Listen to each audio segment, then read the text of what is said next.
So a nice warm welcome to the first time for Simon Weston. Thank you. Ladies and gentlemen, thank you very much for inviting me, and as Tim just said, I'm a first timer, so I think the previous speakers are a very hard act to follow, and I'm particularly daunted when he introduced me as suggesting I'm going to demystify PRNs. Let's see how we go, shall we? My name, as he said, is Simon Weston. I've worked for about over 20 years in our industry, mostly in the Smurfit Kappa Group. I've worked in recycling, in paper making, and in box making actually. So I'm really looking forward to dinner and catching up later on.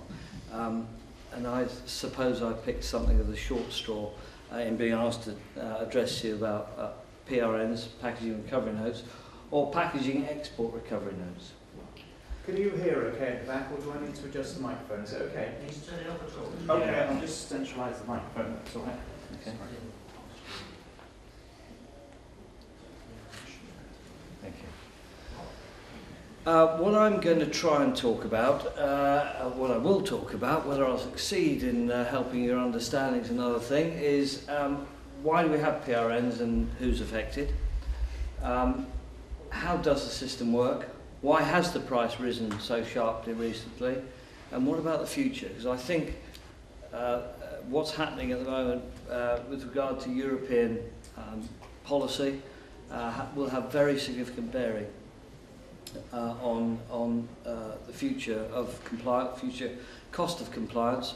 And you might say, well, why is that going to bother us? Because we're leaving next year. The answer is I think the British government will transpose a great deal of European policy. Indeed, DEFRA have said they will transpose the circular economy package, which is a wide-reaching package that's just been put through statute books and come into force.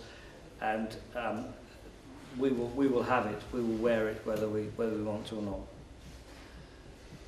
Okay, so please firstly forgive the rather wordy overheads. I'll try and sort of talk around them. And I may even teach some people to suck eggs. For that, forgive me. PRNs came into force in 1997, introduced by John Gummer, the then Environment Secretary, as a mechanism to demonstrate, if you like, national compliance with European law. Gummer, being a good conservative, wanted to minimise the cost to industry, and so we devised a system which is quite different from almost all other European systems in demonstrating compliance.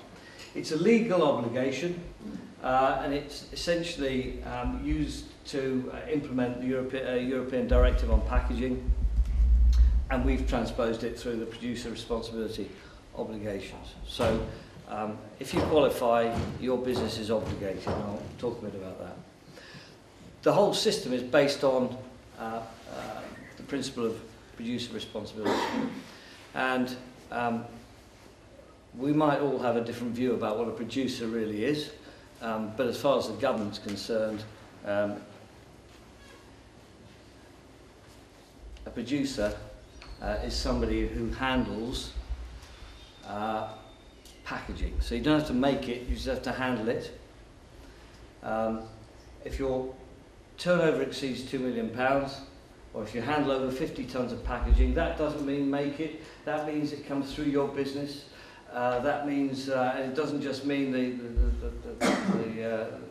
corrugated you might wrap around your products, it means the baling wire you use and all the other bits of packaging that qualify. You are liable as a producer.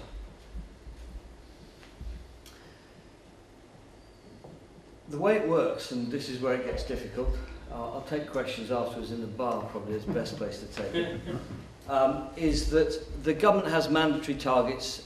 It's actually got a European target, but it sets its own targets a bit above Europe for the recycling of packaging. And it divvies it up. It divvies it up. So it says, okay, within the supply chain, we're going to have different levels of responsibility for meeting these targets. So without getting too complicated, there's 100% of packaging out there somewhere, and the government says this year our target's 70%, 70% of everything.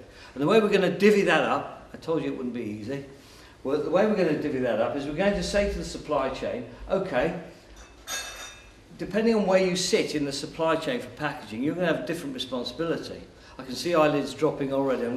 My boss said I should bring my ukulele in. I should have done it. Sorry. Anyway, look, I'll try and hurry along.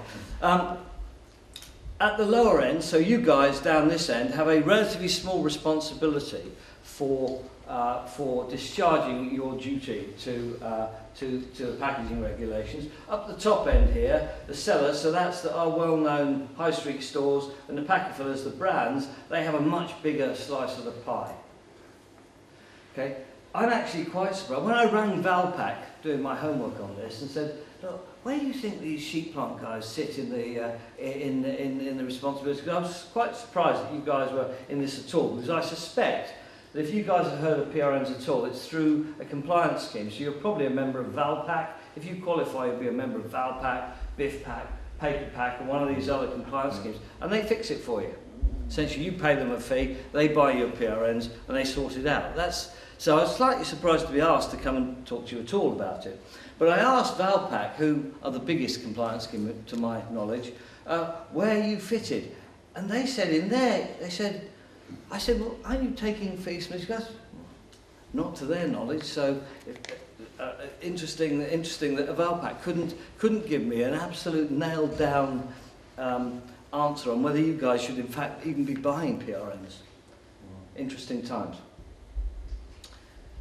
So, depending on where you sit, and I think you guys sit in here somewhere, and I think you're lost between raw materials and converters. I think there's a case to be made for that. Don't quote me. You have a relatively low liability. So, back to my point, there's 100% out there. The government says we're going to meet 70% target. So, the raw material manufacturer has 6% of the 70% of the 100%. If that makes sense. Mm-hmm. Remember that sum, and then tack onto it later your own level of your own tonnage of packaging. It's a big multiplication sum. At the end, your compliance scheme coughs out a number, which is the number of PRNs you've got to buy, material-specific PRNs you want to buy. Does anybody need a more specific explanation than that? No, I think some people in the room might actually be sorting their PRNs themselves rather than being in a scheme. Okay, are people individually registered? I have to say that the EA really discourage it. They make it difficult for you because they really don't want to. They rather deal with the compliance schemes. Is anybody in the room doing that? All schemes.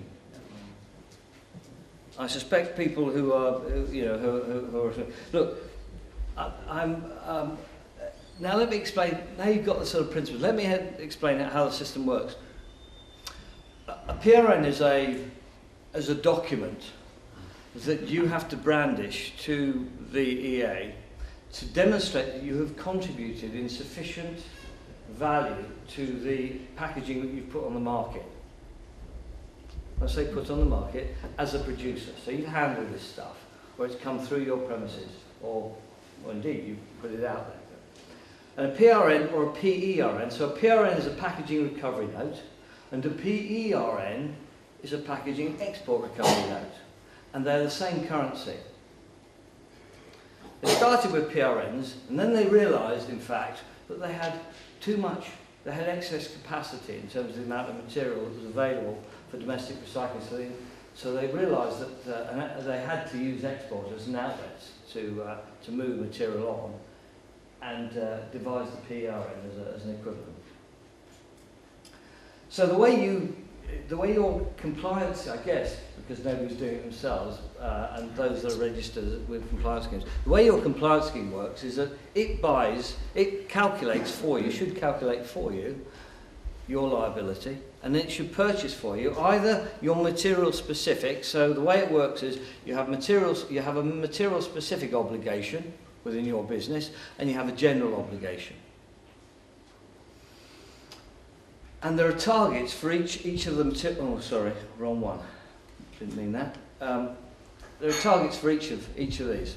So a PRN is generated by a reprocessor and exporter. So the big paper mills in the UK that are reprocessing your Kemsleys and your SSKs and your Partington mills that are using packaging waste as a raw material will generate PRNs on a ton-for-ton basis. They've got a ton of packaging in, they generate a ton of paper PRN out, and it's available for sale. The principle of the way this worked originally was to provide money to support the recycling system, and that continues to be the general ethos of the thing. I'll come back onto it later. So there are targets, specific material targets for each of the main packaging groups: paper, cardboard, glass, steel, aluminium, plastic and wood. And the way that your business meets its targets and the way the national system meets its targets is by being able to demonstrate you've got enough PRNs sold to match the amount of material that is calculated to be required to be covered by the target. Sorry, I knew it wouldn't be an easy explanation when I started. So you've got these general recycling targets. This year's target for paper and board, just for your interest, is 71%. It was 70% last year, it's 72% next year. The overall recycling rate that they want to achieve is 80%. Are there any questions so far? So, as far as I can do it, it seeks to explain the system as it is. You need to have these PRNs to show that you've paid in whatever form towards recycling, and you pay that you gather them in proportion to the amount of material you've handled, put on the part as part of the supply chain. You probably never see them because they're gathered, they're held, and they will be reported to the Environment Agency by your compliance scheme. All you get probably is a bill, and you may look at it and say, "Wow, that's gone up." And the reason I was asked really to come was not to explain that, but to explain why they've gone up in price. But I couldn't do that, I felt, without not trying to explain what they're about. Okay, sorry. There's the national targets. And the reason I've ringed the wood one, because I think that is very largely responsible for where we are and why we've got an increase in price. Because you'll see all of these are gradually increasing. That's a step change. Now, people tell me the reason for that step change is just that DEFRA decided that they should do that. And I have to say that I was party to deciding what the paper targets were last year. I'm a member of the advisory committee on packaging in DEFRA, and we were simply asked what we thought they should be. So I thought I'd play safe and just tick them up a bit. But nothing very substantial. So that's the science that's behind a lot of this. Sorry to say it, please don't quote me on it.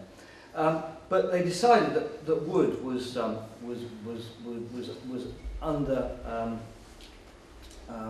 under recovered. At the same time, which they started to provide subsidies for biomass production. So at the same time that this started to increase, there was also demand for wood for biomass, and the subsidies were about 60 quid a tonne if you look at them, which spookily is about what a wood PRN is at the moment. They're quite expensive. So, to get to the bit that I was asked to talk about, why have PRN prices risen recently? Actually, they've risen quite sharply. In January, they were £1.50 a tonne. You could buy a paper PRN for £1.50 a tonne. They're a tradable commodity. You can buy them. I mean, there are various places you can get them. You can go directly to the mills, or there's a place called the Environment Exchange, which will trade them. Last time I looked, there was something like £16 a tonne, Tim, something like that. So, tenfold increase in PRN. Someone's made a lot of money. Somebody has made a lot of money. Perhaps we can talk about that in the bar. Wasn't me, unfortunately. I think when I asked about this, and I went to the experts and said, look, please explain this to me, they said there's a perfect storm being caused by two things. The first is, first of all, these are tradable commodities. So they're very prone to market sentiment. So, people get nervous about stuff, a bit like stocks and shares, they go up and down in price. We may be able to secure them in the future. The compliance scheme saying, I won't be able to buy them. Oh, I better get in the market and buy some forward. And there is a forward market in these things. So, two things cause the perfect storm. The first was the Chinese ban. And you probably are all aware that, or you may be aware that the Chinese have decided that, with effect from the start of this year, they wouldn't take any cardboard, recycled cardboard that had more than 0.5% of contamination in it, which is quite low but not impossible to achieve. And they wouldn't take any mixed papers. And for you and I, mixed papers is the stuff that comes out of our houses and we put in the box for the dustman to take away. And we all know that the percentage of packaging in that material has gone up. But there doesn't appear to be a market for it. It's been quite difficult to find markets and the price has slumped. So nervousness about the ability to find the requisite number of PRNs has certainly impacted, has been one of the factors in here. In other words, we won't sell enough recovered packaging papers to cover our requirement. The second is, that I've just talked about, is the government subsidies on biomass and wood. And wood has been soaked up as an alternative to coal and other biomass. There also you have the sharp increase in the wood target, so the two come together and you find you've got a shortage in wood. And it's not that they won't find enough PRNs for wood, and it's not they won't find enough PRNs for paper. The challenge is that the overshoot on both those materials was used to meet the general recycling target. And so those PRNs are not available. And so overall there's a short in the market. That's the long and the short of it. And it's really being caused by market nervousness. Actually, what I've seen, if I'm just looking at the numbers, it looks to me like things have recovered. So I can see the price coming off a bit, actually, in the next couple of months. But it's nervousness, it's market sentiment. So that's the reason. That's the background to it. I really like to talk about the future because, in a way, it's something I've been working on quite hard recently. How am I doing for time? Yeah, fine. Change is coming. And there is no doubt, colleagues, that the supply chain will be asked to pay more for producer responsibility, for extended producer responsibility. All bound up in European legislation, but also encouraged by local authorities who are cash strapped and are saying, look, there's a whole lot more packaging coming into the market. Why is it our responsibility to pick that up and dispose of it? Under producer responsibility, it should be the producers that pay for that. Now, back to my opening remarks, John Gummer devised a system that was very helpful to industry, not that helpful to local authorities, in the sense that it was the local authorities that were essentially picking up that packaging through the waste collection system. So what's happening now with a fair wind, with a circular economy package behind, so saying, hey, you guys should be doing this because the rest of Europe is doing it, and with local authorities, environmentalists, waste managers all saying, hey, these guys aren't paying their share, the government is coming back to you guys. So right at the moment, DEFRA is preparing a public consultation, which will be out there somewhere, offering a range of alternatives, I believe, for a new system, a new PRN type system. It may not include PRNs. It may be rather more like the French system, for any of you that know that, where there's a central body called eco-emballage that administers the whole thing. You pay into it and they pay out. There's likely to be modulated fees, so the more difficult material you put on the market is to recycle, the more it'll cost you to put it out there. And there'll be a range of other ways of trying to incentivise packaging producers to make a more recyclable, a more easily recyclable and less environmentally damaging, or least environmentally damaging package. Broadly speaking, as manufacturers of corrugated, I wouldn't expect us to see. I wouldn't expect to see us to exercise by it. There is no doubt, and I think it's something Neil's going to talk about, so I won't go there too far. There's no doubt the single-use plastic directive, which is being developed at the moment, also has potential to impact us and to be part of this legislation. You're going to cover that in a moment, I think. Probably not as well as you. But there's all manner of other things going on, deposit return schemes. You know, this idea that you'll be able to take your plastic bottles or whatever back to the local supermarket and get a voucher to go and spend it in the supermarket. The government's looking at litter. So there's a whole range of environmental stuff going on, of which extended producer responsibility is one.